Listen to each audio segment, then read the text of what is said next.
to the Naked Tarot Podcast with your host, Janet Boyer. Get ready to strip down with the most provocative voice in tarot. Hello, and welcome to the Naked Tarot Podcast. I'm your host, Janet Boyer, otherwise known as the Tarot Maven. I'm the author of Back in Time Tarot, Tarot in Reverse, and the upcoming Naked Tarot, Sassy Strip Down Advice. With my artist husband, Ron Boyer, I am also the co-creator of the Snowland deck and the Coffee Tarot. I invite you to visit my website, janetboyer.com, where hundreds of reviews and other goodies await. If you'd like to support my work, I am also on Patreon at patreon.com/Janet Boyer, where I have exclusive weekly tarot spreads, monthly Astro Tarot forecasts, and other fun things just for my patrons.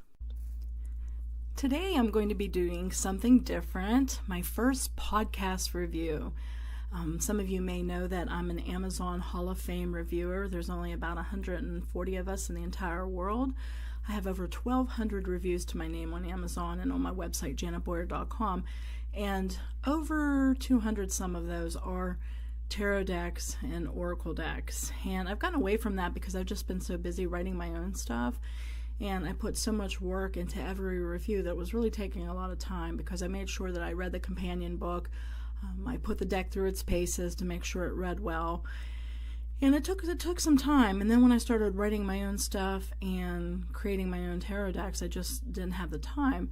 But I was talking to some people on Facebook asking if they'd like me to do some podcast reviews, which are a bit easier. And they said yes. But then they said, well, what about the cards? How are we going to see the card samples like we usually do with your reviews? So the good news is if you go to janetboyer.com and you click on the navigation button that says My Reviews, you'll see deck section. And if you click on there, you'll see my latest review. And it'll have 18 card images for you to look at to see if you like the deck or not, and I'll embed this audio in there if you want to listen to it again. So this is exciting. This is my first time doing an audio review, so we'll see how it goes. Today I'm reviewing a deck I have been using since 2015, and it's the Green Witch Tarot. The companion book is by Anne Mora, and the art is by Kiri Ostergaard Leonard. I love this deck. Normally I just use our Snowland deck that my husband and I created, or even our Coffee deck to do readings for clients, or even for questions I have for myself.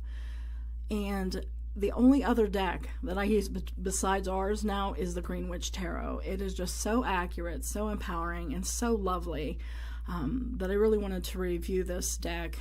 It's been out, like I said, since 2015 from Llewellyn, so it's not a new deck, but it's wonderful. And just in case you don't know much about it or anything about it, I'm really happy to review it for you today. Now, the companion book to the deck is 240 pages, and I have to tell you, it is one of the best I have ever read. Mora's keywords are beyond the usual bland cookbook meanings, and instead they are very holistic and empowering. And they had a really increased dimension to the cards. I learned something every time I look at the companion book. Each card image includes a symbolic animal and a plant that contributes additional energetic correlations to the meaning.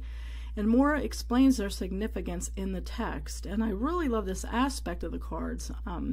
For those of you like me who have a very close affinity with flora and fauna and use animal totems and plant symbolism or plant spirits or plant energy in your spiritual path or aromatherapy or anything like that, I think you're really gonna like that aspect to the cards. It's interesting too how she correlates the animal and the plant that are featured in the image with the card meaning, so it really expands upon the meaning itself that's in the image. I'm very glad that this deck doesn't show nudity. I mean, I admit that I am a prude when it comes to tarot decks. I can't stand seeing gratuitous nudity. That's me. So I'm really glad that this doesn't show that. And I also appreciate the variety of the age groups that are depicted. Now, the Green Witch Tarot does change quite a few of the major arcana names to something different. So I'm going to read those off to you so you can see kind of how the direction that the creator has went with the cards. The Fool becomes the Green Man. the magician becomes the witch, the empress becomes the earth mother, the emperor becomes the horned god, Hierophant becomes the high priest, the lovers become the lady and the lord, chariot becomes the battle wagon, strength becomes the crone, hermit becomes the holly king, the wheel of fortune becomes the wheel of the year, justice becomes the standing stone, the hanged man becomes the oak king, death becomes lord of shadows, temperance becomes the she, devil becomes nature. That's a really interesting spin on the card, by the way. The tower becomes the wild hunt, judgment becomes the harvest, and the world becomes the world tree. The 4 suits for this deck correlate with the 4 tools of Wicca and a lot of paganism. The earth suit is pentacles, the air suit is athenes, fire suit would be wands, and the water suit is chalices.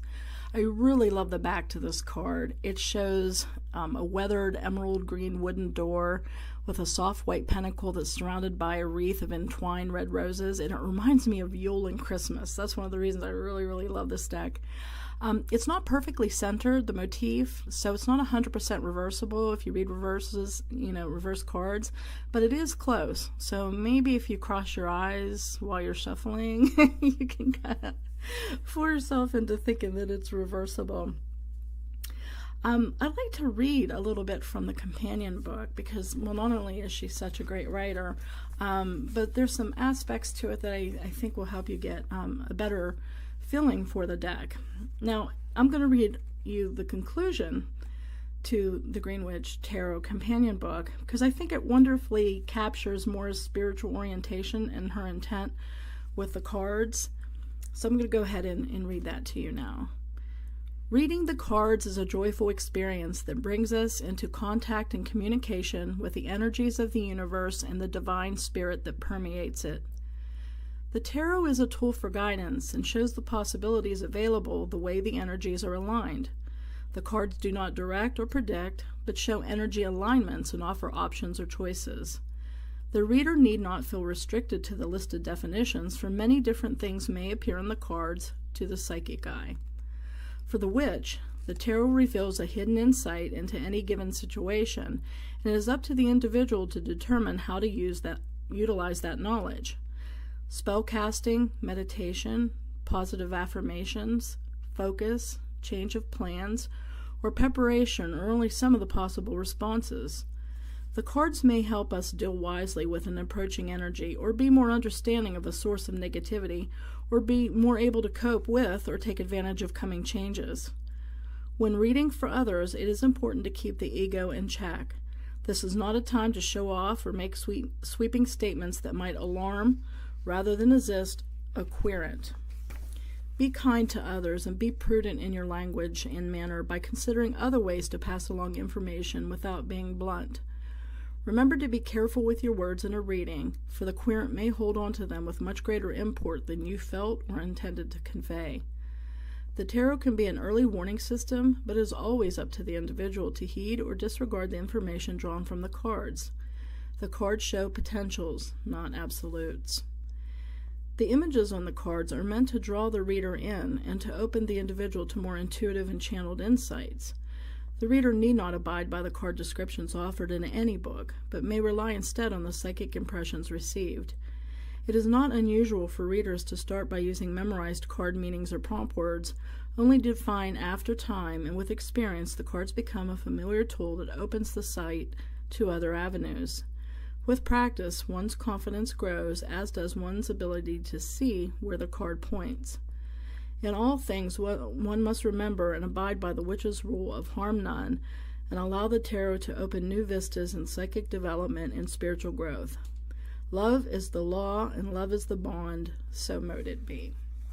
So that really underscores a lot of her interpretations, and so it's a very positive deck, as you probably can gather just from that conclusion. So it's very uplifting, very empowering, and while Wiccans, white witches, and right-hand path pagans will enjoy this deck, I must emphasize that the Green Witch Tarot is a superb deck for nature lovers and those who are without any formal spiritual path. It's gentle but powerful, attractive yet accurate. It's definitely not a cream puff deck. So do yourself a favor and pick up the Green Witch Tarot box set. You'll learn a lot from the book and have the beautiful, cards to work with as well. And I really can't stress that enough as well. The artist, Kiri Ostergaard-Leonard, did a beautiful job. I really love the Queen of Swords or Queen of Thames in this deck. It's beautiful. A lot of times some decks show the Queen of Swords is very stern or older. And yes, she could be those things, but I really love how she portrayed the Queen of the Thames as someone who's almost like it's this ethereal, purplish white mist, and she's cutting flowers for a vase, and I loved her interpretations.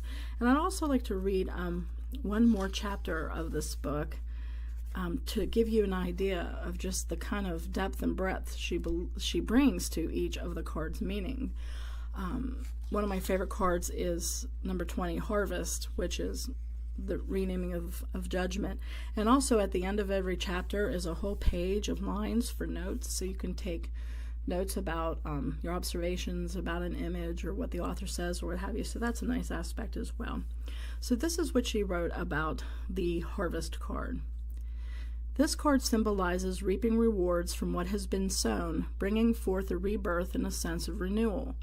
Here the farmer has been working closely with nature, as evidenced by the presence of helpful brownies. Brownies, in case you don't know, are kind of like little people who help. They're not brownies as in chocolate brownies, even though that would be nice if there was some helpful chocolate brownies there. But no, helpful brownies as in like little elves that, help with harvesting around the home. The family has brought in their abundance and now may enjoy the fruits of their labors. The jug and mug of spirits symbolize the second harvest, that of fruit and vine at Mabon, when the god invests his spirit into the beverages as he departs to reign in the underworld until Yule. The table is laden with the bounty of nature through the blessings of the divine. Grains, vegetables, fruit, jugs of wine, mead, and beer are the products of a season of nurturing and careful tending and pruning to reap good rewards. Fresh game birds hang by the cottage door, showing that the cycles of nature are always in motion, and one season's harvest segues into that of the next. This card indicates that one is ready to gather in the harvest of past efforts, and a transformation is taking place with the infusion of life essence. With a sense of revelation and insight come renewed energy, but also a time of accountability or reckoning resulting from actions taken, choices made, and opportunities ignored. There may be a need for self-assessment as to whether one's decisions have been beneficial or detrimental to personal growth and spiritual peace. Some form of atonement for past actions may be initiated or forced upon oneself through the judgments of others. Along with this evaluation is the potential for a rebirth with new insight as to direction or possible changes in one's life, and even an influx of psychic awareness and understanding through an altered state as the second harvest is celebrated with the wine of life. With revelation and insight comes renewed energy for further transformative action. Garden fennels for blessing, energy, protection, and security grow in a large container box in front of the house, while a goat, a symbol for abundance, rebirth, renewal, and vitality, nibbles the grass nearby. Meaning, reaping a good harvest, efforts rewarded, accountability, renewal, potential fulfilled, revitalization, good health restored, rebirth, self-evaluation, making a major decision, need for discretion, a conflict concludes favorably, a new awakening, judgment, atonement, making changes for the better. Reversed, hesitancy, indecision, disappointing returns for efforts, correcting past mistakes, working towards improvement. Prompt words are rewards and renewal. So as you can see, she includes the traditional words and meanings for judgment, including atonement and how there might be a reckoning for decisions made or opportunities passed by. But she has a very empowering spin upon it. So she doesn't shy away from some of the traditional meanings of cards, especially some of the more difficult ones like the Tower, which is the Wild Hunt in this deck, or the Devil, which she calls Nature, and that's a really interesting spin too. It shows a guy that's trapping in the woods and there's a bear standing nearby, and her interpretation is really interesting for that as well. So I think that if you love nature and you're really into plant and flower symbolism, and the symbolism of animals, and you like soft, gentle decks that have really just lovely, easy on the eye imagery, I really think you'll like the Green Witch Tarot. Again, go to my website, please, janetboyer.com, reviews by me, and click on that, and you'll see the deck review section, and you'll see the little icon for the Green Witch Tarot, and you'll get to see 18 cards from the deck. But it's just really just lovely art, and it's extremely accurate. Like I said, it's, other than the decks that my husband and I have created, which ones I highly trust, this is the only other deck I use for my clients and for myself. So it's that accurate, that good, that trustworthy, and that pretty. So I hope you enjoyed this podcast review of the Green Witch Tarot, created by Anne Mora, who authored the companion deck, and the art by Carrie Ostergaard Leonard. Came out from Llewellyn 2015. And if you would like me to do more podcast reviews, get in touch with me, let me know what you think, and say yes, please, more, and I'll be glad to do more deck or book reviews for you. So thank you so much for listening. Again, this is Janet Boyer, the Tarot Maven, from the Naked Tarot Podcast, and I'll see you next time. Bye-bye.